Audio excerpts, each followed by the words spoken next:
কাবাতি শরীফাতি আল্লাহু আকবার। যারা আরবি পারি না বাংলাতে এভাবে পড়ে নেব। আমি 2 রাকাত সালাতুত তওবার নামাজ আদায় করছি। আমি 2 রাকাত সালাতুত তওবার নামাজ আদায় করছি। তো এখন আমি তাকবীরে তাহরিমা দিয়ে নামাজ স্টার্ট করছি।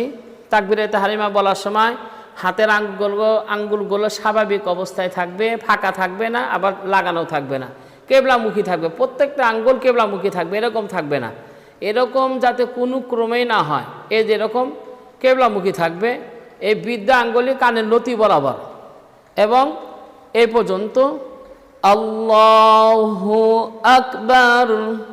হাত বাঁধার সিস্টেম বৃদ্ধা এবং কনুই আঙ্গুল দ্বারা, বৃদ্ধা এবং কনিষ্ঠ আঙ্গুল দ্বারা হালকা বানাইয়া বাম হাতের পিঠের উপর রাখতে হবে। মাঝের 3 আঙ্গুল উপরে থাকবে, এরপর ছেড়ে দিতে হবে স্ট্রেট। তাতে আপনার হাতটা নাভি বরাবর যাবে।